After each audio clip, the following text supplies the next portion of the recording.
10-4. Collier County 911, what is the address? Hi, 6101 Pine Ridge Road. We have a code silver. Someone's shooting.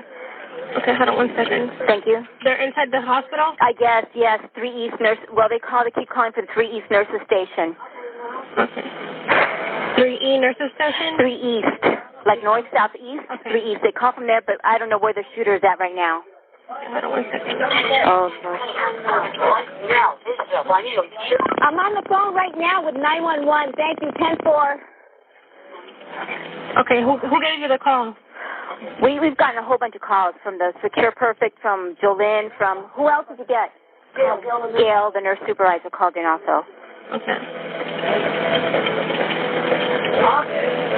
Okay, you don't have any other information, any phone numbers we can call? Our number is. Oh God, hurry up! Sorry. You don't know if anybody's hurt? No, I don't know of anybody's show. I don't know if anybody's hurt. Okay. So what did you hear? What did they tell you? We don't know if anybody's hurt. Okay, so how did you find out somebody was shooting in there? Because they've been calling us. Okay. They just said somebody was in the hospital shooting? Yes, ma'am. And you don't have any description, any other information? Do we have any description or anything? Did they give you any description, Alex? Hurry!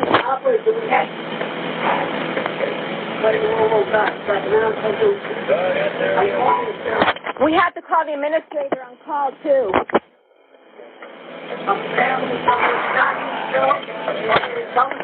Someone shot himself?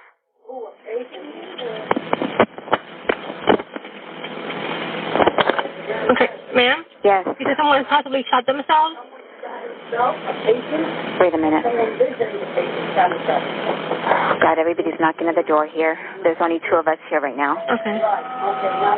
And it'll be code blue. One moment, please. One moment, please. Mm-hmm.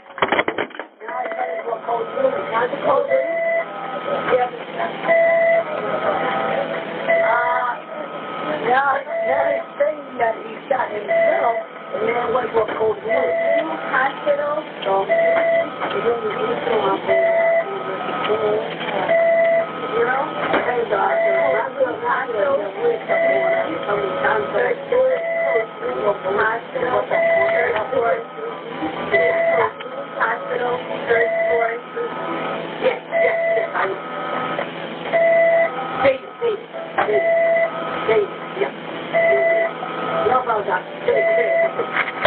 I'm sorry, are you there? Yes, ma'am. Sorry.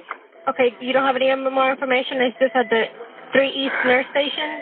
Hold on 1 second. The other operator's talking to someone. Where can someone meet us? I'm sure there's a deputy on the scene already. I'm on the phone with them right now still. Thank you. Okay, where can someone meet us so we can speak to you guys? Did you hear that? You guys need to get here ASAP. Okay, in reference to what? Do you guys have more information?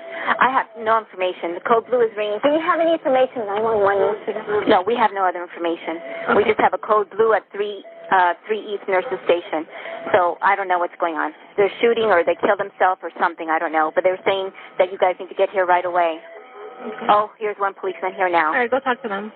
I'm sorry? Go talk to them, okay? No, I can't. I can't leave. I'm an operator. But I see the police running into the hospital entrance. Okay, thank you. All right, thanks, bye-bye. Thank you, bye-bye.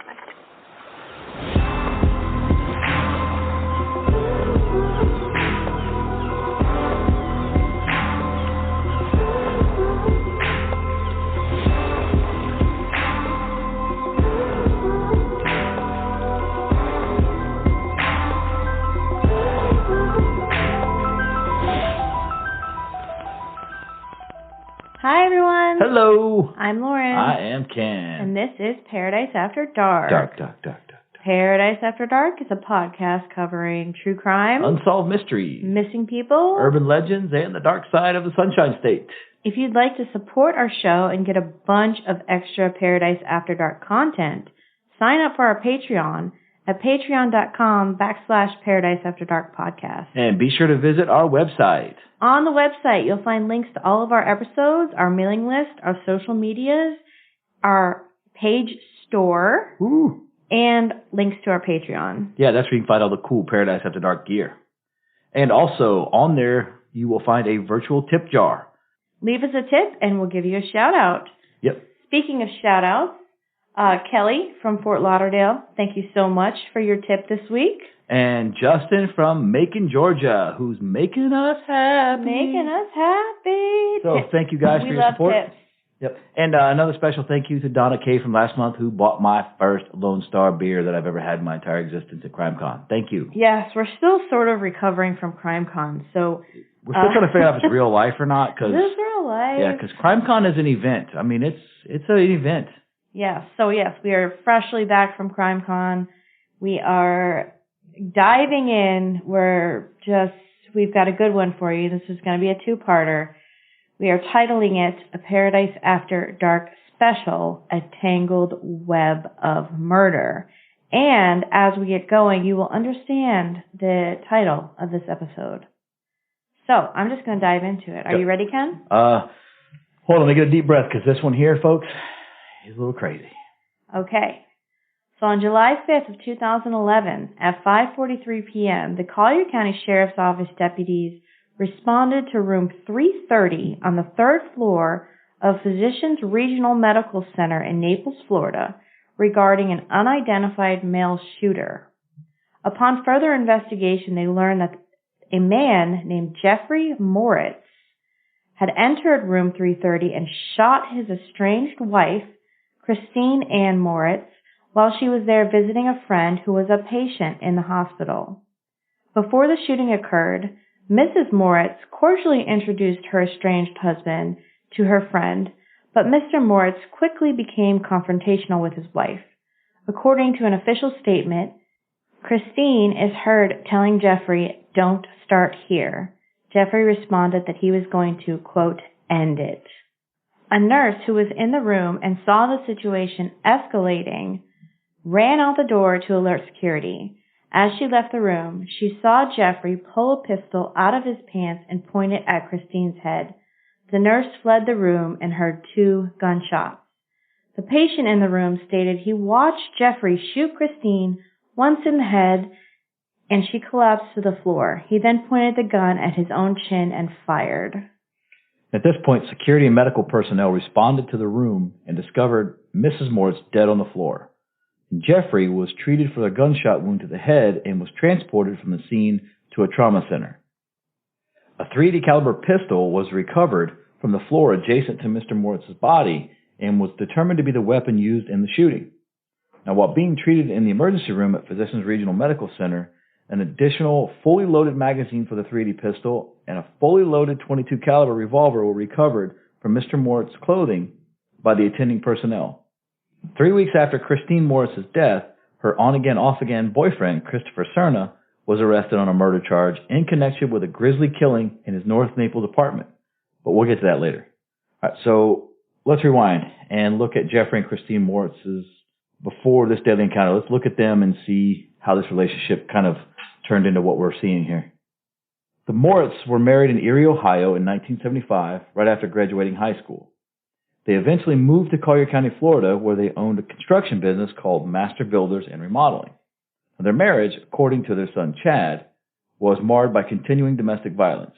He beat my mom up real bad. If she went to the cops, he'd kill her. Chad told detectives in 2009 after Jeffrey Moritz was arrested for shooting Chad after Chad came home angry that the dentist his father sent him to couldn't pull his bad tooth. Yeah, you heard that correctly. So did he actually shoot Chad or did he shoot at Chad? He shot at Chad. Okay. So he didn't shoot Chad. So he shot at Chad because apparently this dentist that his own father sent him to said, yeah, we can't pull your tooth. So Chad was angry that the dentist couldn't pull his tooth, so his father shot at him. Well, of course. Isn't that what most parents do? I mean, let's get real here, seriously. Okay. I just want to be clear for our listeners that what kind of person we're dealing with here. Exactly. Well, he's admitting to the continuing domestic violence, so that makes perfect sense. That remember, domestic violence isn't just usually against one person; it's usually the whole household, just a different aspect. Exactly. So now, when this altercation between Chad and his father Jeffrey happened, Christine Moritz, the wife and mother, told police that Jeffrey often threatened to shoot himself or overdose on pills, but denied that he abused her. And sadly, Christine later wrote to the judge asking to have the no contact order between her and Jeffrey lifted, stating she was not afraid of him. Now, when speaking to the Naples Daily News, Ann Green, a spokeswoman for the Shelter for Abused Women and Children in Naples, said women who are abused by spouses are often in denial because of fear of retaliation or financial reasons or because they mistakenly believe things will get better. But with domestic violence, there is a pattern of abuse that escalates. And filing for divorce or leaving is often the last straw for an abuser, Green said.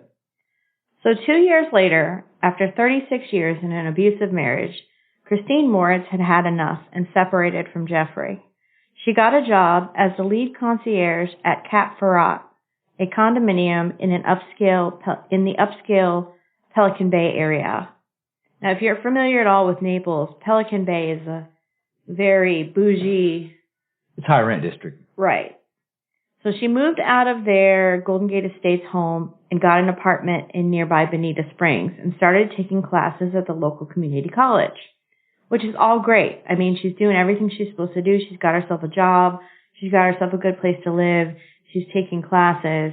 Then she filed for divorce on June 17th of 2011. And this is a huge step because again, you're eliminating those fears. You're eliminating the fear of not having money. You're eliminating the fear of not having a place to live. Your child's obviously a little bit older. I mean, so now you're filing for divorce. This is huge because now if you're in a domestic violence situation and you're feeling threatened, to do this takes so much strength and power to get on your own. Right. So this, this is huge. And as Ken had mentioned just a minute ago, filing for divorce or leaving is often the last straw for an abuser, and it's often the most dangerous time. Yep. So let's talk about domestic violence in general for a minute, because this is a subject I'm passionate about, and anytime I can sneak it in and talk about it, I'm going to. So according to the National Coalition Against Domestic Violence, which is ncadv.org, on average, nearly 20 people per minute are physically abused by an intimate partner in the United States. During 1 year, this equates to more than 10 million women and men. 1 in 4 women and 1 in 9 men experience severe intimate partner physical violence, intimate partner contact sexual violence, and or intimate partner stalking with impacts such as injury, fearfulness, post-traumatic stress disorder, use of victim services, contraction of sexually transmitted diseases, etc. 1 in 4 women and 1 in 7 men have been victims of severe physical violence. For example, beating, burning, strangling by an intimate partner in their lifetime. 1 in 7 women and 1 in 18 men have been stalked by an intimate partner during their lifetime to the point in which they felt very fearful or believed that they or someone close to them would be harmed or killed. On a typical day, there are more than 20,000 phone calls placed to domestic violence hotlines nationwide. That's 20,000. The presence of a gun in domestic violence situation increases the risk of homicide by 500%. Intimate partner violence accounts for 15% of all violent crime. Abusers repeatedly go to extremes to prevent the victim from leaving. In fact, as I mentioned, leaving an abuser is the most dangerous time for a victim of domestic violence. One study found in interviews with men who have killed their wives that either threats of separation by their partner or actual separations were most often the precipitating events that led to the murder. So why do women and men stay in abusive relationships? Well, can we just clarify something? Remember, abuse doesn't necessarily mean physical contact. True. There's a lot of aspects of abuse. So True. I don't know if these numbers include a lot of the other stuff, which I'm sure they do. And if we want to go off course here for just a second and talk about abuse is not always physical. That's what I'm saying. There is emotional abuse. There's financial abuse. There's so many different types a person can be abused by a loved one. And it doesn't even have to be a romantic or intimate partner. It could be a sibling or parent or a child. And as the numbers the numbers basically dictate, it's not always a man beating a woman. There are times there are. It's not as often, but men feel these same effects. Right. So why do men and women stay in abusive relationships? Again, according to the National Coalition Against Domestic Violence, the fear that the abuser's actions will become more violent and may become lethal if the victim attempts to leave. Sometimes they have unsupportive friends and family. That's a sad situation because now that causes not only the abuse and the mental hardship that creates, but now you have no one. Right. Well, I think sometimes that women or men in these situations, they feel that they have no one, but they have people. It's hard to reach out when it can be embarrassing to admit that you're in this situation. That's true. It can be hard to reach out for help. I could go on and on and on, but let's get back to this. Maybe one day we'll do a special on that. Actually, one day we are going to do a special on that because I've already got that planned. Got it. So here, back to our reasons. Knowledge of the difficulties of single parenting and reduced financial circumstances. The victim feeling that the relationship is a mix of good times, love, and hope, along with the manipulation, intimidation, and fear. So that's saying that they just feel like we love each other and these things happen? Right. Yeah. The victim's lack of knowledge of or access to safety and support, which kind of goes back to what I said. They don't know that they have support. They don't know where to turn to for support. Fear of losing custody of their children if they leave or divorce their abuser, or fear the abuser will hurt or even kill their children. That's which scary. We have seen. We have seen that happen to someone we actually know in real life. Lack of means to support themselves and or their children financially, or lack of access to cash, bank accounts, and assets. Now that's where I go back to when I said financial abuse. There is something called financial abuse where one party controls all the money and maybe gives the other party an allowance and won't let the other party work. So they have no money for themselves. And then they have the allowance, and then that party might check the bank account on a daily or more than once a day basis and question them about their purchases at the gas station or, Kohl's, or why they got cash back at the grocery store. But that's neither here nor there. It's not me. That's not. No. Lack of having somewhere to go. Example, no friends or family to help, no money for a hotel, shelter programs are full or limited by length of stay. Fear that homelessness may be their only option if they leave. Religious or cultural beliefs and practices may not support divorce or may dictate outdated gender roles and keep the victim trapped in a relationship. Belief that two-parent households are better for the children despite the abuse. That's a big problem there, because all of those things, because there's some times where, and I've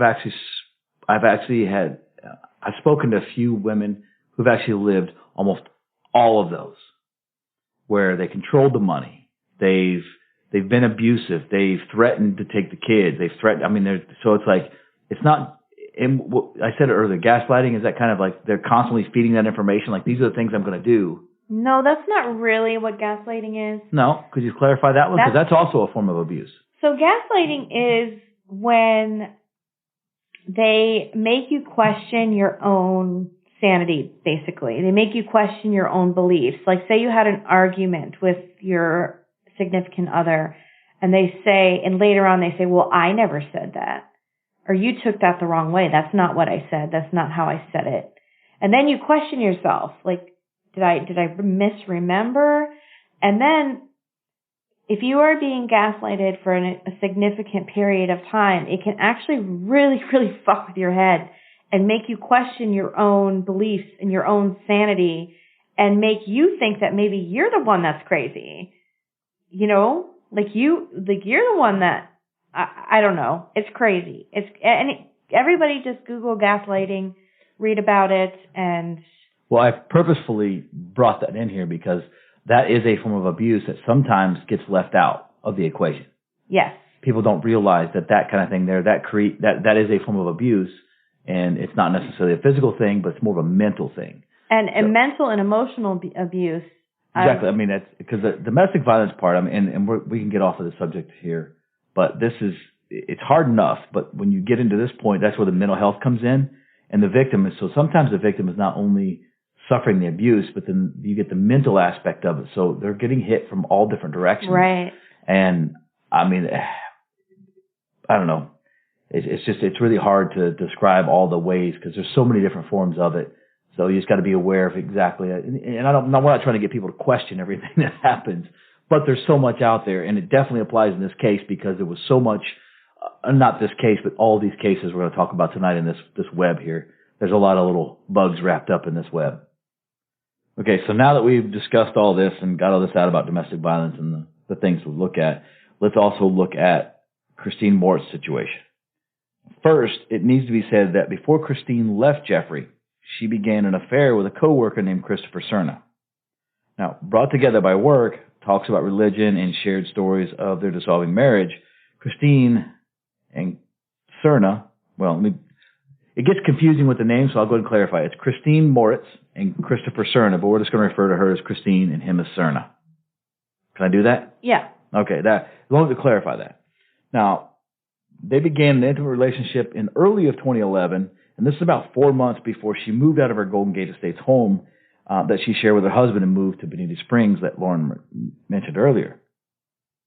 Now, 1 week after Christine Moritz was killed, detectives interviewed Cerna about the shooting. He was cooperative. He was forthcoming with the investigation during was it July 12th? July 12th is when the they interviewed him, yeah. And Cerna described the relationship as a casual affair. That makes sense. I mean, they're friends, basically, and it happened. With benefits. Exactly. Well, she's in a situation where she really hasn't felt loved. So in that situation, sometimes it's easy to feel extremely loved, and I'm sure that, Cerna was probably, at the time, was pretty genuine. Now, Cerna said Jeffrey Moritz learned of his wife's contact with him through call records, text messages on her phone. So obviously he's going through her phone, found this stuff out. And Jeffrey Moritz confronted Cerna once over the phone, asking if he was having an affair with Christine. Now, Cerna said he was not. Jeffrey Moritz insinuated to him that bad things are going to happen if he found out otherwise. Cerna told investigators he believed Jeffrey Moritz might have mistaken Christine's friend for him at the hospital the day of the murder, but that wasn't him. So no, it was not Christopher Cerna that she was visiting in the hospital. And when this happened, I remember that this was a sort of a rumor that it was Christopher Cerna who was in the hospital and Christine was visiting him, but it was not. It was another friend and coworker. But it wasn't Cerna. Well, before the murder, Christine repeatedly shared with Cerna her concerns about her estranged husband, Jeffrey. So she was forthcoming with Cerna and explained to him that what her situation exactly, was. This is my situation. And Cerna, obviously, he knew the situation, but obviously wasn't worried about the situation, even after being confronted. Right. So now she knew it was going to happen.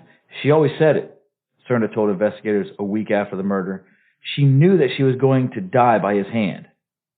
So she was so scared, she told her lover that this was going to happen. Yep. So it's almost like she knew. So she's going to Cerna and explaining, hey, this is how bad my situation is. I think he's going to kill me. And when someone says that, that's an eye-opener. If anyone ever tells you that, pay attention. You need to start paying attention. Take them seriously. Exactly, because somebody knows something and they're saying something. Just listen, write it down, document it, put a note in your phone, something. Because Cerna told investigators that several weeks before her death, Christine no longer wanted to see him because she was afraid her husband would find out. So now she doesn't want to see her lover because she's scared to death that something's going to happen to Cerna because he might find out and do something to both of them. Right. Now, Sandra Schock, a general manager of Cap Ferrat, told the investigators that Jeffrey Moritz called her once to make a request. Quote, he wanted me to fire Christine to stop the relationship with Cerna so he could have his wife back. So now he's called her boss and said, hey. Asked her boss to fire her. So obviously now you can, when this starts transpiring, the thing is, you don't know this until the story comes together. Right. And now we can tell you this. Hindsight is 20/20. So, we're sitting here, we're telling you the story, but these are the things that, certain people knew certain things, but they didn't quite put them all together like we are tonight. So Christine's coworkers and family described Jeffrey Moritz as a controlling spouse with whom she had difficulties. I think that's what bothered him as much as anything else. He didn't have control over her anymore, Kim Moritz, the couple's daughter-in-law, said. Now let's get back to the shooting. Now after he shot and killed his wife, Jeffrey Moritz turned the gun on himself, but he didn't die.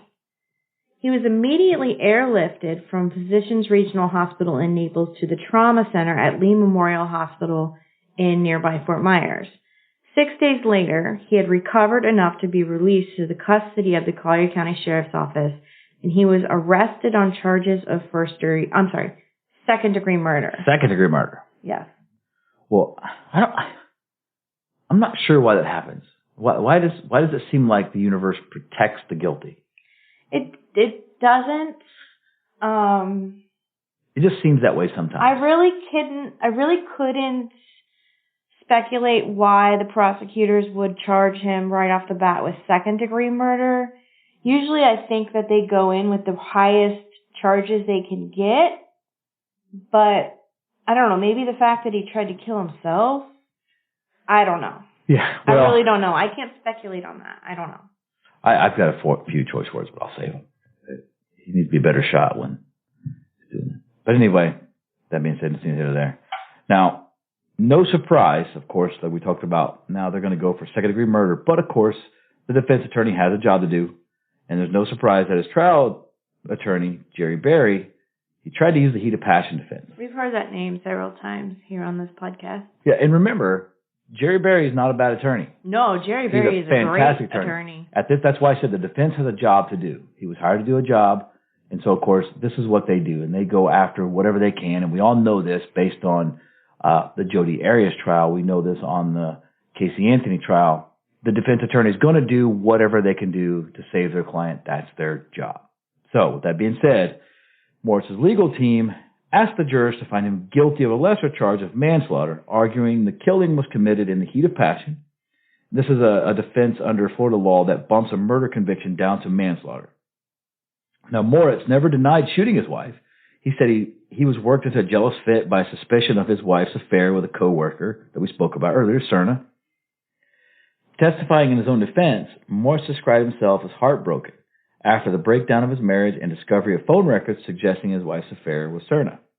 Now, Moritz said he and his wife met and had sex 4 times in the weeks before the shooting, giving a hope for reconciliation, but a sudden realization that the marriage would never be repaired, combined with finding his wife's car at a hospital, drove him to go into the hospital that afternoon and shoot. This is what Moritz testified. Now, he claimed he didn't recall the moments leading up to the killing. And the reason being, according to Florida State Statute 782.03, excusable homicide. Homicide is excusable when committed by accident and misfortune in doing by any lawful act by unlawful means, with unusual ordinary caution, and without any lawful intent, or by accident and misfortune in the heat of passion, upon any sudden and sufficient provocation, or upon sudden combat, without any dangerous weapon being used, and not done in a cruel or unusual manner. Now, does this apply? No, I don't believe it applies. Tell me why. Because it even says here in the Florida statute, without any dangerous weapon being used and not done in a cruel and unusual manner. So, would you call a .380 handgun a dangerous weapon? If in the wrong hands, like someone like Jeffrey Moritz, absolutely. In any hands, it's a weapon. It can kill someone. Oh, absolutely. So it's definitely a dangerous weapon. I was being kind of smart-ass there. Yes. Because they also found the other gun on him, too. And is it not cruel and unusual to go into a hospital and shoot someone in the head? Yeah. So this excusable homicide, heat of passion, a heat of passion excuse would be if a husband walks in on his wife in bed, engaged in sexual intercourse with another man, goes into a blind rage and beats his wife or the man with his fists without having any cooling off time, no time to think about it. It's just a instant reaction, a blind rage, heat of passion. That's the excusable homicide, heat of passion defense. Now, Jeffrey Moritz was armed with 2 guns. Mm-hmm.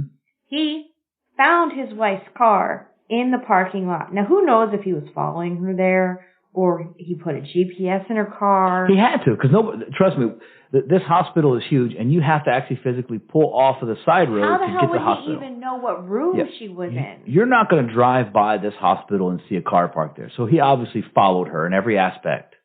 So this is not going to fly. But I have a question for you. Passion is not going to fly. You've worked for defense lawyers before. Yes.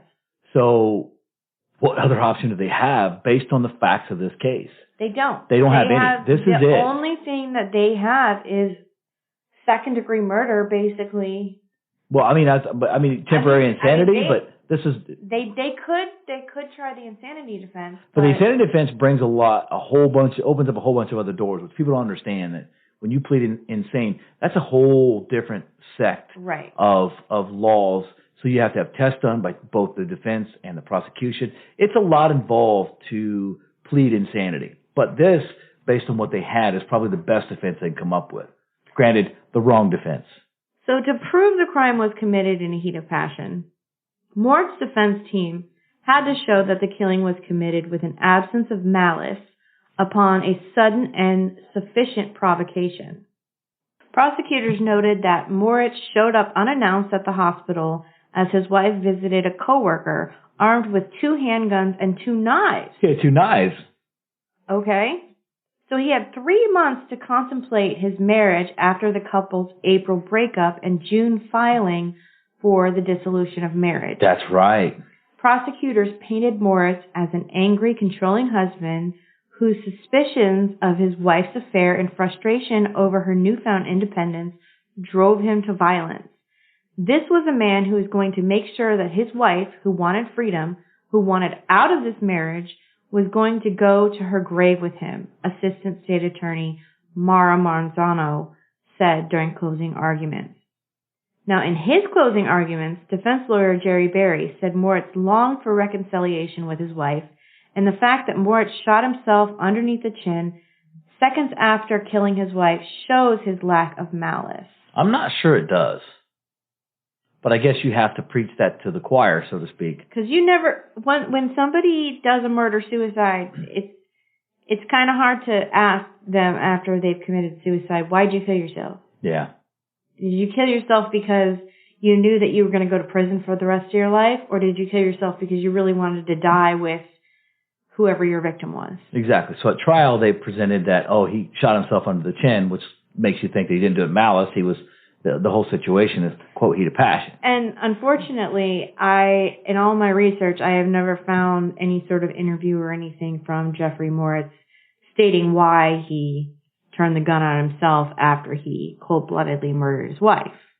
Maybe he was trying to commit suicide, but at his sentencing trial, it was revealed that in a jailhouse letter to his granddaughters, months after killing Christine Moritz, now this is significantly later. Well, no, but this is while he's in jail before he goes to trial. This is before trial? I thought it was after his sentencing. No, this was before his trial, while he was in jail awaiting trial. Okay, then I misunderstood that. I misread that somewhere. Because he called Christine a selfish, self-centered slut. And he wrote about, quote, what she did to me, faulting his wife and her dalliance with a coworker. Quote, do not blame me for her death. This is what he tells his granddaughters. Now, prosecutors requested him to be sentenced to life in prison, citing these letters as showing his, quote, true colors. That makes sense. Think about it. This is the stuff he's writing to the kids somehow. His granddaughters. Exactly. So he's putting this out there like, okay, so this is how he feels about this woman that was this heat of passion scenario. We're going to call her things like a self-centered slut. Come on, man. You guys are split up. This is what happens. This is everybody. You understand? You understand what I'm saying? Am I just talking to myself over here? No, I understand what you're saying. Okay, sometimes I feel I'm talking to myself. Now, this was not love, and that's what the Assistant State Attorney Mara Mazzano said. This is the ultimate act of domestic violence. and the Collier Circuit Court Judge James Schenko rejected Mort's request for the minimum required 25-year prison sentence and handed down a life sentence to him. So Jeffrey Moritz gets a life sentence. Life in prison. Suck it up, Buttercup. But wait, there's more. Remember, we just talked a lot about Christine's lover, Christopher Cerna. And here's where the web begins. Now let's focus on him and what he got up to after Christine's murder. But first, we're going to play you a little clip. Okay, just stay on. Sorry, County 911, what is the address to your emergency? This is Lee County 911 with an alternate routed call at Cypress Way East and Immokalee Road. Okay. Sorry, sir, do you have the exact address? Sir? Yes. Okay, do you know the exact address where you're at? Naples, no, that's Naples. That's his apartment number. Okay, that's the apartment number? Naples Keep, Cypress Way East. Yes, ma'am. Okay. And your apartment number? They ain't got no apartment. It's just one. So, okay, so it's a house? No, it's apartment. Okay. So somebody assaulted you? Is that what happened? What's that? Somebody assaulted you? No. Okay, so what happened with... He's inside. He won't tell us. What happened with him? You don't know? No. There's blood. He's got somebody in there, but there's blood all over the floor. Okay, you don't know if he was stabbed or hit or what happened? No, he's up. Did you get to talk to him? I talked to him, but he didn't want to say nothing. Okay. How long have you been there? Oh, about 15, 20 minutes. Okay, where is he bleeding from? He ain't bleeding. He's just got blood on his hands. Okay. So you don't know if he's cut or anything? No, he's probably... I can't see, from what I can see, I can't see no cut on him. And there's somebody else in the house, you said? He probably do. I don't know. He won't let us in. Is he suicidal? Anything like that? No. Okay. You're in the driveway right now? Yes, I'm in the driveway, but they turned on the wrong one. Okay. Farther up. Okay. Hold on 1 second. I'm standing right on the road. Okay, what type of vehicle do you have? What's that? What type of vehicle do you have? We're on the wrong side of the apartment. There's two. Oh, there they come. Okay, do they see you? Yeah. Okay, wave them down, okay? Yeah. Let me know when they're right with you. Okay. They're right here. Oh, they stopped. All right, go talk to them. All right, thank you, sir. Okay, so I know that phone call was hard to understand, but that was Christopher Cerna's father calling 911 because he had gone to his son's apartment and found his son in the apartment covered in blood, and his son wouldn't allow him inside. He did not know what was going on, why there was blood everywhere, and his son wouldn't speak to him. So on July 26, 2011, the then 38-year-old Cerna was found in his North Naples condo with the mutilated dead body of one of his girlfriends, 45-year-old Suzanne Bishop. This was 3 weeks to the day after Christine Moritz was murdered. And the voice that's on the call, the 911 call, was Cerna's parents. That's what I just mentioned. That was Cerna's father, yeah. Yeah, exactly. So they come and they find Cerna at his apartment. He's covered in blood. And at first, they didn't even see Suzanne Bishop. They thought that Cerna was the victim of an assault. But then they realized right away that the son wasn't the victim. Right. And so when police come to the house, they said Cerna was withdrawn, he was sitting on a black box and shaking uncontrollably, and he was unable to speak. So the police enter his condo, and they find blood everywhere. I mean, it's smeared all over the walls. It's on the carpet. It's everywhere. And on the wall was written in blood. There was 2 sets of initials written in blood. There was CAM, which we can assume is Christine Ann Moritz, and KMD, which is the initials of his ex-wife. Now, Cerna and his ex-wife, they had a contentious divorce, in a custody proceeding, and he was still married when he started his affair with Christine. Yeah, so his divorce and custody stuff was very recent. He was still married when he started his affair with Christine. So this is all happening. Christine is murdered. He gets divorced. He goes through a contentious child custody proceeding. So Serna and Bishop had a strange relationship, according to his family. The two went on a few dates over a period of 6 months before randomly moving in together shortly before he killed her. Bishop had previously been in a relationship with Christopher Serna's uncle, which struck many people as strange. Huh? Suzanne Bishop had been dating Serna's uncle. Okay, that's okay. Red flag. Serna was warned by his family and co-workers not to continue a relationship with Suzanne, according to new documents obtained by the Naples Daily News from the state's attorney's office. Though no one predicted Suzanne's grisly death, those who knew Serna said they were concerned about a potentially problematic relationship between the two. I told him she looked like trouble and to stay away from her, Adelina Serna, the suspect's mother, told investigators.